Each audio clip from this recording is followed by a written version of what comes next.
கர்த்தருடைய பரிசுத்த நாமத்திற்கு ஸ்தோத்திரம் உண்டாவதாக. எல்லாரும் சந்தோஷமா இருக்கீங்களா? பரவாயில்லையா? சொல்லுவோமா? அல்லேலூயா. கர்த்தர் நல்லவர், கர்த்தருடைய நாமம் ஒன்றே மகிமைப்படுவதாக. அப்போ இதில் என்ன ஆண்டவர் சொல்றாரு? நம்முடைய வாழ்க்கையில் ஆவியானவரால் நடத்தப்பட வேண்டும் என்றதான ஒரு அனுபவத்தை கர்த்தர் சொல்லுகிறார். எப்படி? அல்லேலூயா. நாம் எதனால் நடத்தப்பட வேண்டுமாம்? ஆவியானவரால் நடத்தப்பட வேண்டும். இந்த இடத்துல பாருங்க, ஆண்டவர் இந்த பெந்தெகோஸ்தே நாளுக்கு பின்பு தேவனுடைய பிள்ளைகளை ஆவியானவர் வழி நடத்தினார் என்பதை நம்ம பார்க்கிறோம். ஆவியானவர் இந்த உலகத்திற்கு வந்த பின்பு அவருடைய வழி நடத்துதல் அதிகமாக தேவனுடைய பிள்ளைகளுடைய வாழ்க்கையில் இருந்ததை நாம் உணர முடிகிறது. அப்போ இன்றைக்கு இது தேவனுடைய ஆவியானவருடைய நாட்கள். These are the days of the Holy Spirit. These are the days the Holy Spirit deals with the people so that they'll be led by the Holy Spirit. Amen. அப்போ தமிழில் சொல்லுவாங்க, பிள்ளையானவன் நடக்க வேண்டிய வழியில் நடத்து, அவன் முதிர் வயதிலும் அதை விடாதிருப்பான். So it is the duty of the parent to lead a child into all godliness. The same way the Lord has sent the Holy Spirit to us so that the Holy Spirit will take control of our life and He will lead us into all truths. Amen. அவர் சத்திய ஆவியாகிய தேற்றரவாளன் வரும்பொழுது சகல சத்தியத்திற்குள்ளும் நம்மை நடத்துவார். That is the promise that God has given. What is the purpose of the Holy Spirit? It is only to lead us into all truths. Amen. If there is a truth, there is something different also, right? சத்திய ஆவி என்று சொன்னால் இன்னொரு ஆவி இருக்குன்னு அர்த்தம் இல்லையா? ஒன்று யோவான் 4ஆம் அதிகாரம் 6வது வசனத்தை வாசிக்கும் பொழுது, when we read 1 John chapter 4 verse 6. Mic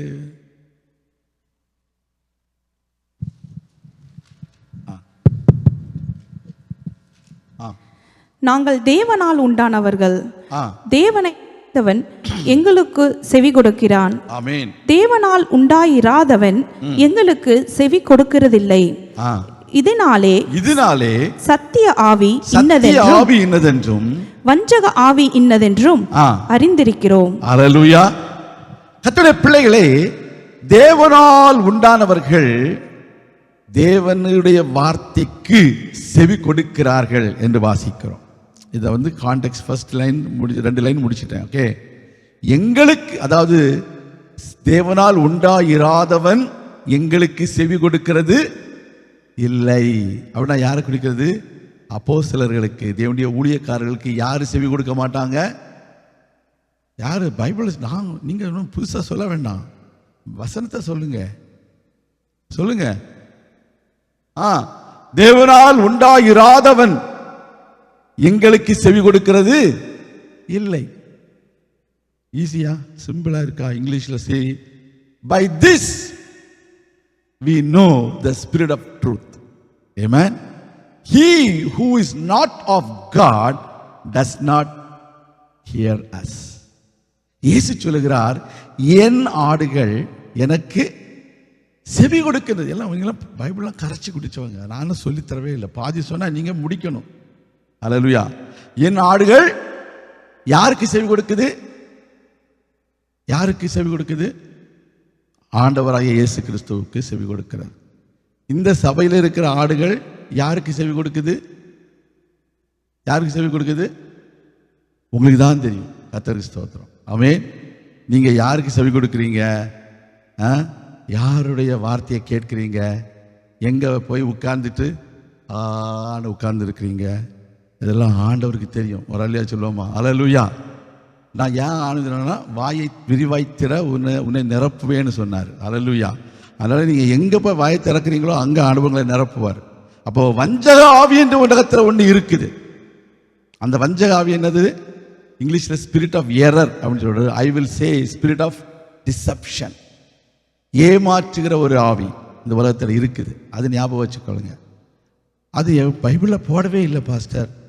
I can bring you lot of examples for the spirit of deception.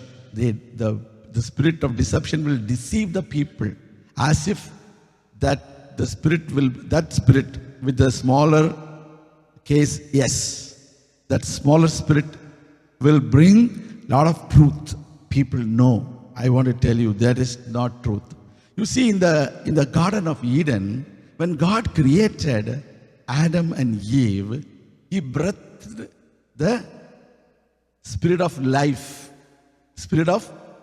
into the nostrils of Adam, right? He became a living being. Then he has received the Spirit of God in him.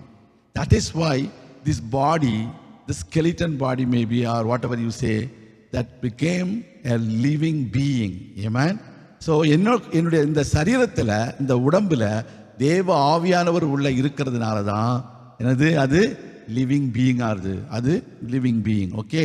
அப்போ அந்த ஆதாம் ஏவாள் அந்த Eden தோட்டத்தில் சிருஷ்டித்த பொழுது அங்க ஒரு ஆவி வந்துச்சு. அது என்ன ஆவி? வஞ்சக ஆவி, spirit of deception. That spirit of deception came as a form of Satan or serpent. So that spirit of deception deceived Eve, who is very accessible for him to get into. So today the spirit of deception is trying to enter into those people, those who are very much accessible, those who are away from God's spirit, those who are away from the person who is in authority. Who was in authority over Eve? Jesus இல்லை. Jesus தான் எல்லாமே authority தான். ஆனால் கணவனாகிய ஆதாம் அந்த ஸ்திரீக்கு அதிகாரம் உடையவராக இருந்தான். இங்கே 1 கொரிந்தியர் 7வது அதிகாரத்தில் அந்த சரீரத்திற்கு யார் அதிகாரம் என்று வாசிக்கிறோம். பவுல் எழுதுகிறார் 1 கொரிந்தியர் chapter 7. See, the husband is the authority over the wife. Amen. Okay. அப்படிதான் இருக்குது. That is the way it is written. Okay. It is the word of God. So what I am saying is, நிறைய எழுதிருக்கீங்க. நல்ல அந்த full chapter நீங்கள் படிக்கணும். நான் இப்போ ஃபுல்லாக போகலை. அப்போ நான் என்ன சொல்ல வரேன்? There is always spirit of deception trying to devour who is accessible. Amen. என எதிராளி ஆகிய பிசாசானவன் எவனை விழுங்கலாமோ என்று வகை தேடி சுற்றி திரிகிறான். Hallelujah. The adversary is wandering everywhere, not only in the wandering way. You understand? Only few people know. Many people do not know. He is wandering all over the world. But there are only some people are living in a wandering way. But he could not enter there. Thank God, I love my God who is protecting those people in wandering way. Hallelujah சொல்லுமா? Hallelujah. என்ன pastor சொல்றாருன்னா ரகசியம்லாம் பின்னால பேசிக்கலாம். ஆமாம். அப்போ இன்னைக்கு பாருங்க, பிசாசு யாரையெல்லாம் விழுங்கலாமோ என்று சுற்றி திரிகிறான். அவன் என்ன செய்வான்? அவன் வந்து நிற்பான். அப்போ என்னமோ படிச்சு எழுதி வச்சு நிறைய இருக்கு. ஸ்பிரிட் ஆஃப் இதான் led by the holy spirit. Amen. Okay. அப்போ பாருங்க, அந்த நாட்களில் என்ன நடக்குது? இந்த பிசாசு. அப்போ நம்ம we need to understand the difference between the spirit of truth and the spirit of error. Okay, spirit of deception. Okay, தமிழ்ல வேணும், இங்கிலீஷ்ல வேணும். We need to distinguish the difference between the Holy Spirit and other spirits. அப்போ other ஸ்பிரிட்னா அங்கே நிறைய spirit இருக்குது. I have spoken about some spirits recently. Thank you so much. ஆமீன். ஸ்தோத்திரம். அப்போ ஸ்தோத்திரம். அந்த அதர் ஸ்பிரிட்ஸ் அப்படின்னு வரும்போது நம்ம என்ன செய்கிறோம்? There are spirit. இங்கிலீஷில் வாசிக்கும் பொழுது, இங்கிலீஷில் வந்து தமிழில் வந்து அஞ்சனம் பார்க்கிற ஆவின்னு போட்டிருக்கு. இங்கிலீஷில் பொழுது the spirits of the death, spirits of death, I'm saying not death, dead. செத்து போனவர்களுடைய ஆவி. இங்கிலீஷ்ல பாத்தீங்களா? இது வாசிப்போமே. Leviticus chapter 20 verse 6. லேவியராகமம் 20வது அதிகாரம் 6வது வசனம். ஆமீன். லேவியராகமம் 20வது அதிகாரம் 27வது வசனம். இந்த சகோதரிக்காக நம்ம ஜெபித்திருக்கிறோம். பேர் சொல்லாமல் நம்ம ஜெபித்திருக்கிறோம். இன்னைக்கு குடும்பமாக வந்திருக்காங்க. ரொம்ப சந்தோஷம். கர்த்தர் அவங்களை ஆசீர்வதிப்பார். Thank you so much. God bless you. Hallelujah. ஸ்தோத்திரம். அப்போ you see the person who turns to mediums and familiar spirits to prostitute himself with them, I will set my face against that person and cut him off from his people. அப்போ இங்கிலீஷில் நான் இந்த translation இன்னொன்று, the person who consults the spirits of the dead அப்படின்னு வாசிக்கிறோம். 6வது வசனம் வந்து that they consults. இந்த இது என்ன, என்னுடைய I think I read in the King James version, it is written, those who consults the spirits of the dead. செத்து போன மனிதர்களிடத்துல போய் என்ன செய்வாங்க? குறி கேட்பாங்க. அதுதான் தமிழில் அஞ்சனம் பார்க்கிறவர்கள், குறி சொல்கிறவர்கள். எப்படி இருக்காங்களா? அவர்கள் சோரம் போக என் ஆத்துமாக்களை நாடுகிறானோ, எந்த ஆத்துமாவை நாடுகிறானோ அந்த ஆத்துமாவுக்கு விரோதமாக எதிர்த்து நின்று அவனை தன் ஜனத்தில் இராதபடிக்கு அறுப்புண்டு போக பண்ணுவேன். கர்த்தருக்கு ஸ்தோத்திரம். அப்போ பாருங்க, there were people, those were consulting the spirits of the dead people. அதுதான் போன முன்னாடி சொன்ன தம்பி அருமையான ஒரு சகோதரன் வந்து கேட்டாங்க, பாஸ்டர் அப்போ வந்து சாமுவேலின் ஆவி உண்மையாவே இல்லையா அப்படின்னு கேட்டார். I have reasons, 7 reasons to say from the word of God that spirit which came out of the dead body was not the spirit of Samuel. Okay? அதனால ஏன்னா சவுலே சொல்லியிருக்கிறான், இந்த அஞ்சனம் பார்க்கிறவர்கள் குறி சொல்லுகிறவர்களை நான் கொலை செய்து விடுவேன்னு சொல்லியிருக்கிறான். Okay, it is written 1 Samuel chapter 28 verse 3. Saul had banned from the land of Israel all mediums and those who consult the spirit of the dead.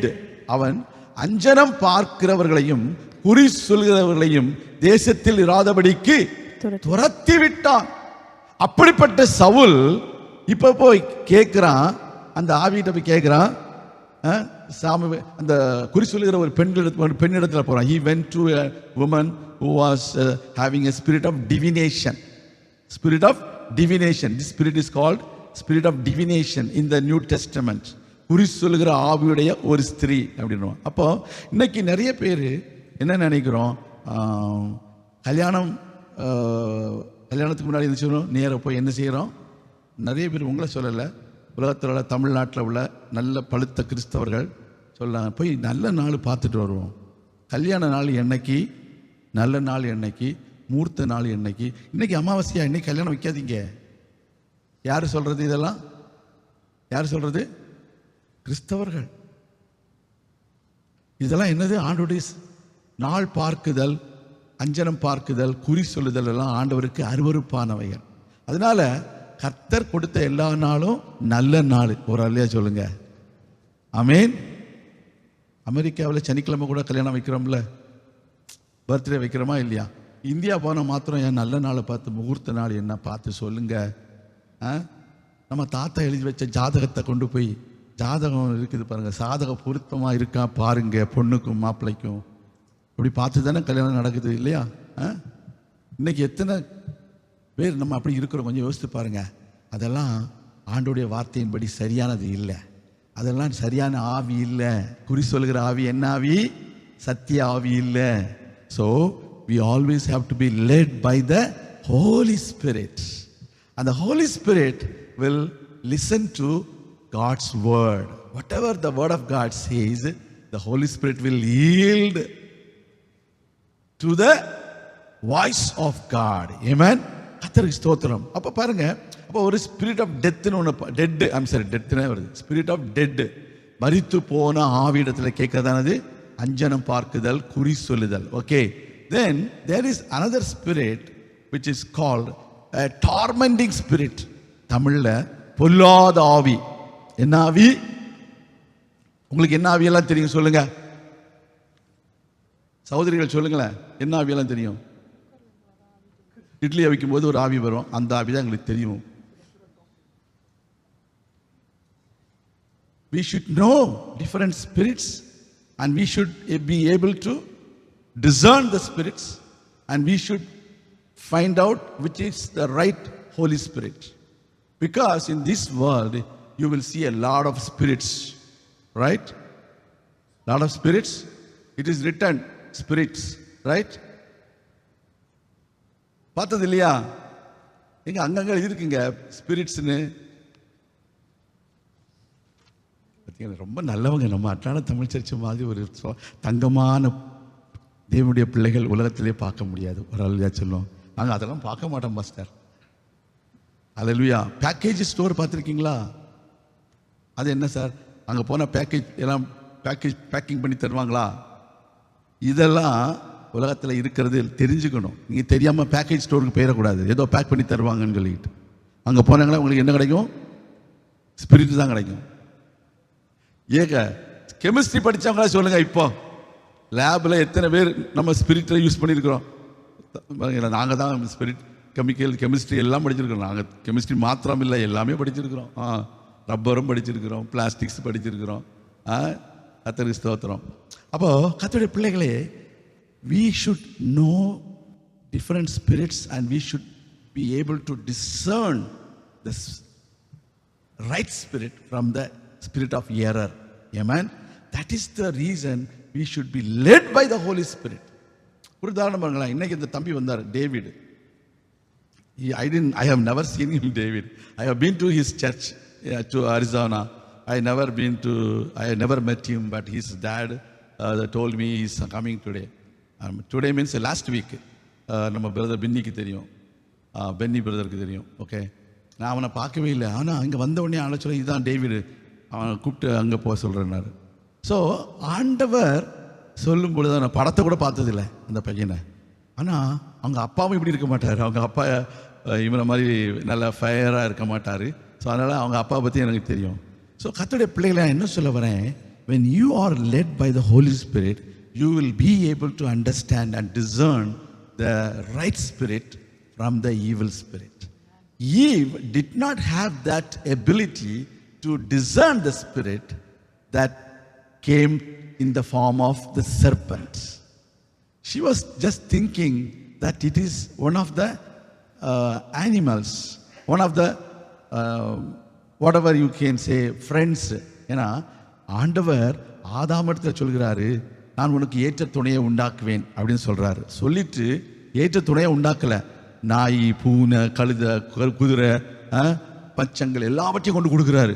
கொண்டு கொடுத்துட்டு ஒரு நீங்கள் 2வது அதிகாரம், ஆதியாகமம் 2வது அதிகாரம் 17, 18, 19 வசனங்கள் வாசிச்சிங்கன்னா எல்லாம் கொடுத்துட்டு ஆதாம்கிட்ட சொல்லி, நீ பேர் போட்டு எல்லாம் முடிச்ச பிறகு ஆண்டவர் சொல்கிறாரு, ஆதாமுக்கோ இன்னும் ஏற்ற துணை உண்டாகவில்லை அப்படின்னு சொல்றாரு.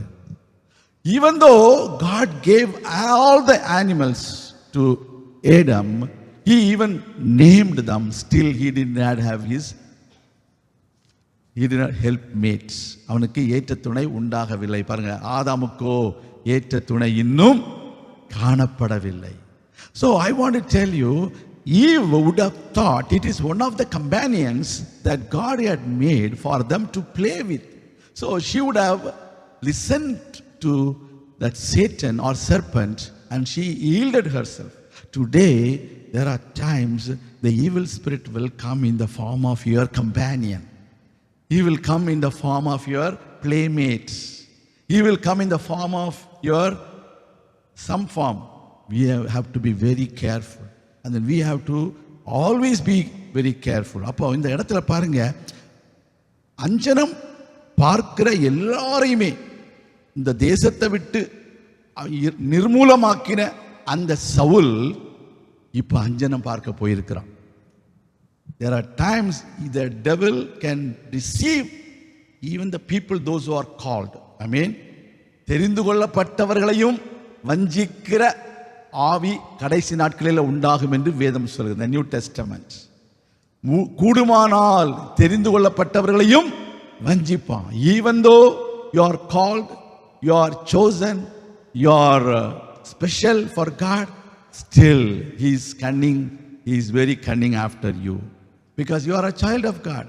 He is not caring about anybody else in outside the, God's territory. But we always have to be very careful. So we always have to be led by the Holy Spirit.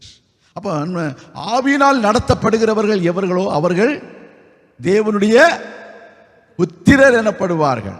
அந்த தேவனுடைய புத்திரர்கள், அப்போ those people, those who are led by the Holy Spirit are called spiritual, sons of God தான் spiritual people. எப்படி? spiritual man எங்க இருக்கு தெரியுமா? 1 கொரிந்தியர் 2வது அதிகாரத்தில் நீங்க வசனம் நீங்க எடுத்தீங்கன்னா ஸ்பிரிச்சுவல் மேன் அப்படின்னா, ஸ்பிரிச்சுவல் மேன்னா இங்கிலீஷில் ஸ்பிரிச்சுவல் மேன், தமிழில் ஆவிக்குரிய மனிதன் என்று சொல்லப்படுறது. இதுக்கு கிரேக்க பதம் என்னது? ஸ்பிரிச்சுவல் மேனுக்கு கிரேக்க பதம் ஞாபகம் இருக்கா யாருக்காவது? நியூமாட்டிகோஸ். என்ன கோஸ்? எங்களுக்கு தெரிஞ்சதெல்லாம் முட்டைக்கோஸ். நீங்க என்ன நியூமாட்டிகோஸ் எல்லாம் சொல்றீங்க பாஸ்டர்? புதுசா பழைய ஆட்கள் தெரியாம இருக்காதே சிரிக்கிறத பார்த்தா. ஆமென். நியூமாட்டிகோஸ். நியூமா மீன்ஸ் ஸ்பிரிட் ஆர் ஏர். நியூமாட்டிகோஸ் பாருங்க, ஆவிக்குரிய மனிதன். The spiritual who judge he who is spiritual judges all things, yet he himself is rightly judged by no one. இந்த ஜட்ஜ்மெண்ட் வேறையாக்கும். நீங்க உடனே இவங்களை பார்த்துட்டு இவங்க ஞாயிற்றுக்கிழமை இந்த அம்மா இன்னைக்கு வெள்ளை சரி கட்டாம இன்னைக்கு இந்த கலர்ல வந்திருக்கிறாங்க, அந்த ஜட்ஜ்மெண்ட் இல்லைங்க. You have to judge the evil spirit from the holy spirit. Okay, அதுதான் நன்மை தீமை அறியத்தக்கதான அந்த மரத்தை கத்தர் வச்சாருங்க இல்லைங்களா? அதே மாதிரி இப்போ ஆவிக்குரிய மனுஷனுக்கு என்ன பேரு? கிரேக்க பதம் நியூமாட்டிகோஸ். நியூமா PNUMA. நியூமாட்டிக். நியூமாட்டிக்னா தெரியுங்களா? கம்ப்ரஸர், ஏர் கம்ப்ரஸர் சொல்லுவாங்க நியூமாட்டிகோஸ். நியூமா என்ன சொல்லுவாங்க? தமிழில் வந்து அந்த பி சைலண்ட். ஓகே, இங்கிலீஷில் நம்ம ப்ரொனவுன்ஸ் பண்ணுறது பி சைலண்ட். எப்போவும் ஞாபகம் வச்சுக்கோங்க, நியூமாட்டிகோஸ். ஓகே, இதுதான் என்ன பேரு? ஆவிக்குரிய மனிதன். அப்படின்னா இன்னொரு மனிதன் பேரு என்ன பேரு? இன்னொரு மனுஷன் பேரு சுவாப மனிதன். சுவாப மனிதன் என்ன இங்கிலீஷ்ல? Natural man.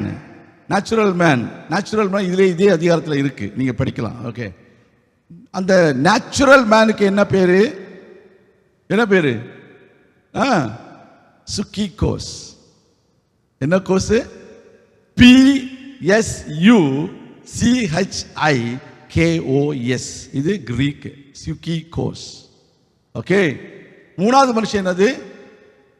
மாம்சீக மனிதன் அல்லது கார்னல் மேன். இந்த கார்னல் மேன் எப்படி? அவனுக்கு என்ன பேரு? ஜென்ம சுவாபம்ல தான். தேங்க்யூ, அதான் natural man. Thank you so much தம்பி. அடுத்தது மூணாவது அதிகாரம் 1வது வசனத்தில் வாசிங்கன்னா we read about the carnal man. மனுஷன். அது அது பேரு கார்னல் மேனுக்கு அது சர்கிகோஸ். SARKIKOS.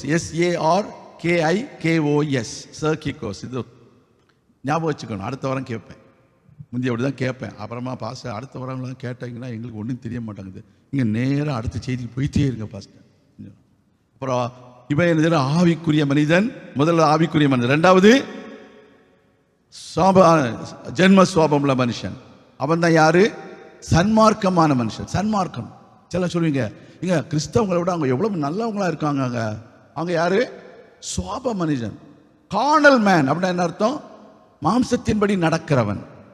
அது ரோமர் 8வது அதிகாரத்தில் இருக்குது, 1வது வசனம். ஆவியின்படி நடக்கிறவர்களுக்கோ ஆக்கினை தீர்ப்பு இல்லை. ஆமீன். மாம்சத்தின்படி நடக்கிறவர்களுக்கோ என்ன உண்டு? ஆமீன். மாம்சத்தின்படி நடவாமல் ஆவியின்படி நடக்கிறவர்களுக்கு. ஆமா, அப்ப நம்ம இங்கிலீஷ்ல பாத்தீங்கன்னா there is no condemnation to those who are in Christ Jesus, who do not walk according to the flesh. That is called carnal. மாம்சீக மனிதன். அந்த மாம்சீக மனிதனுக்கு என்ன உண்டு? ஆக்கினை தீர்ப்பு உண்டு.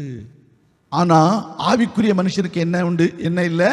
ஆக்கினை தீர்ப்பு இல்லை. அப்ப நீங்களும் நானும் ஆவியானவரால் நடத்தப்பட வேண்டும். ஆமென். அப்போ இந்த ஆவிக்குரிய காரியங்களை நம்ம when you are led by the Holy Spirit only you will be able to discern different spirits. Amen. அருமையான தேவனுடைய பிள்ளைகளே, இந்த பெந்தெகோஸ்தே நாளை ஒரு வருடத்திற்கு ஒரு முறைதான் நாம் நினைவு கூற வேண்டும் என்று அல்ல. பரிசுத்த ஆவியானவரை இந்த உலகத்திற்கு தேவன் தந்தருளின அந்த நாளை எப்பொழுது வேண்டுமென்றாலும் நாம் நினைவு கூறலாம். நம்முடைய வாழ்க்கையில் நாம் எப்பொழுது அபிஷேகத்தை பெற்றோமோ அந்த நாளை நாம் நினைத்து ஆண்டவருக்கு நன்றி செலுத்துவோம். ஆண்டவர் உங்களை மேல்மேலும் ஆசீர்வதிப்பார். ஆவியானவரால் நீங்கள் நடத்தப்படுவீர்கள். ஆவியானவருடைய கிரியைகள் உங்கள் வாழ்க்கையில் நிச்சயம் உங்களுக்கு அற்புத அடையாளங்களை செய்திடும். நீங்கள் அவரை சார்ந்திருங்கள். உங்களுடைய சிந்தனைகளும் ஆவியானுடைய நடத்துதலுக்கு ஏற்றபடி அமைந்திருக்கட்டும். கர்த்தர் உங்களை ஆசீர்வதிப்பாராக. நான் உங்களுக்காக ஜெபிக்கிறேன். எங்கள் அன்பின் பரலோக பிதாவே, ஆவியானவர் இந்த உலகத்திலே வந்த பொழுது தேவன் எங்கள் வாழ்க்கையிலே செய்து வருகிற ஒவ்வொரு நன்மைகளுக்காக நமக்கு நன்றி செலுத்துகிறோம். ஆவியானவர் எங்களை நடத்துகிறதற்காக ஸ்தோத்திரம். நாங்கள் ஆவியானுடைய நடத்துதலின்படியே வெற்றியுள்ள வாழ்க்கை வாழவும், சத்துருவுக்கு எதிர்த்து நிற்கவும், தேவனுடைய வார்த்தையை புரிந்து கொண்டு அதன்படி எங்கள் வாழ்க்கையை அமைத்துக் கொள்ளவும் கர்த்தாவே எங்களுக்கு உதவி செய்கிறபடினால் உமக்கு நன்றி செலுத்துகிறோம். இந்த செய்தியை கேட்டவுடைய பிள்ளைகளை ஆசீர்வதியும். இதுவரைக்கும் அபிஷேகம் பெற்றிராத தேவனுடைய பிள்ளைகள் அபிஷேகத்தை பெற்றுக்கொள்ள உதவி செய்திருளும். அவர்கள் வாழ்க்கையிலே ஆவிக்குரிய மனிதனாக வாழ்ந்து உம்முடைய நாமத்தை மகிமைப்படுத்த கர்த்தாவே உதவி செய்திருளும். இயேசு கிறிஸ்துவின் நாமத்தில் ஜெபிக்கிறோம் எங்கள் நல்ல பிதாவே, ஆமேன். கர்த்தர் உங்களை ஆசீர்வதிப்பாராக. ஆமேன்.